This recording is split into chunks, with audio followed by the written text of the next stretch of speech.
Ipra hastewa mohla commission ni asuk phani asuk thayo asuk mani taw thamni kubang sal angmani yagulo commission ni samhumung notui kokthum ni bihute shaka bornale Goswami krak sal diporo Agartala city center gana mohla commission habanogo asuge bornale Goswami saka thana jorni slai tabukotala hapang phamen ulo burongote samusta tangjangmani kisa holika Pia boba the namani yagulo hastewa buruide samusta tangjangmoro cheri naijaka boba thang hasteni kubangma thayo thangi dera rojak naite nukuni borok bai bokok saka buriramo tuyi samusta tangnai rok majra koto nani bagibo mohila commission ni bkhakte nangmani ya pechaka hni bosaka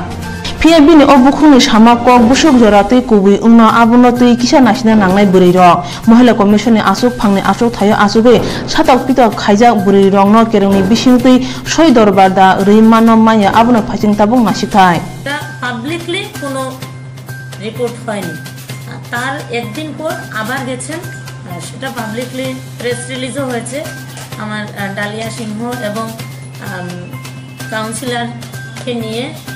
সেখানে গেছেন এবং ঘটনার তদন্ত করেছেন কিন্তু সেই ঘটনার ক্ষেত্রে আমার সবচেয়ে বড় বক্তব্য হচ্ছে যে মহিলাকে যেভাবে গাছে লাইট পোস্টের সাথে বেঁধে পেটানো হয়েছে সেটা কিন্তু কোনো সরকার বা মহিলা কমিশন থেকে কেউ গিয়ে করেনি যেটা আমি আগেও বলছিলাম যে সামাজিকভাবে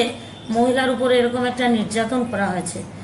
সেটা আমি কমিশনের চেয়ারপারসন হিসেবে এবং নিজে একজন মহিলা হিসেবে বলবো যে কখনোই এরকম আচরণ কোনো মহিলার উপরে করা উচিত নয় কারণ মহিলা যদি ব্যভিচারিণী হন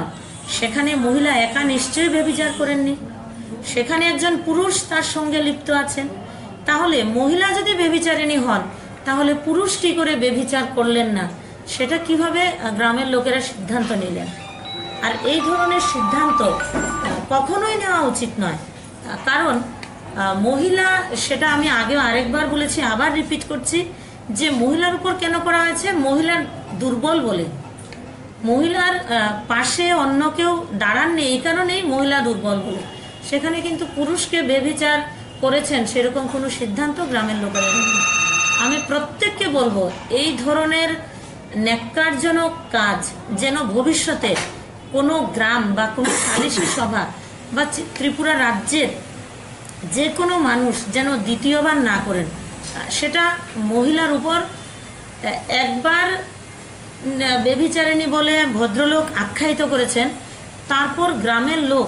আবার মহিলাকে অপমানিত করার জন্য যে সিদ্ধান্ত নিয়েছেন সেটা সত্যিই খুব নিন্দাজনক সেটা কখনোই উচিত নয় কারণ মহিলা যদি ব্যভিচারিণী হন সেক্ষেত্রে আইন আছে মহিলা কমিশন আছে মহিলা কমিশন এসে অভিযোগ করতে পারেন আমাদের দেশের আইন আছে ত্রিপুরা রাজ্যে আইন আছে কোর্ট আছে সেখানে গিয়ে তারা অভিযোগ জানাবেন কিন্তু মহিলাকে এইভাবে নির্যাতন করার অধিকার কারণ নেই সেটা আমি সব সময়ের বিরোধিতা করব মহিলা কমিশন আমি বলবো যে আজকে 3 মাস পূর্ণ হয়েছে আজকে অবধি যতগুলো ঘটনা ঘটেছে তা ঠিক আছে ঘটনা ঘটেনি না ঘটেছে বিক্ষিপ্ত কিছু কিছু ঘটনা ঘটছে কিন্তু মহিলা কমিশন সম্পূর্ণ রাজনীতির বাইরে গিয়ে এই সমস্ত ঘটনার মোকাবিলা করছে ইনভেস্টিগেশন করছে এবং আমাদের যে বিভিন্ন কাজগুলো হচ্ছে সেটা সম্পূর্ণ রাজনীতির বাইরে গিয়েই আমরা কাজ করছি কারণ মহিলা কমিশন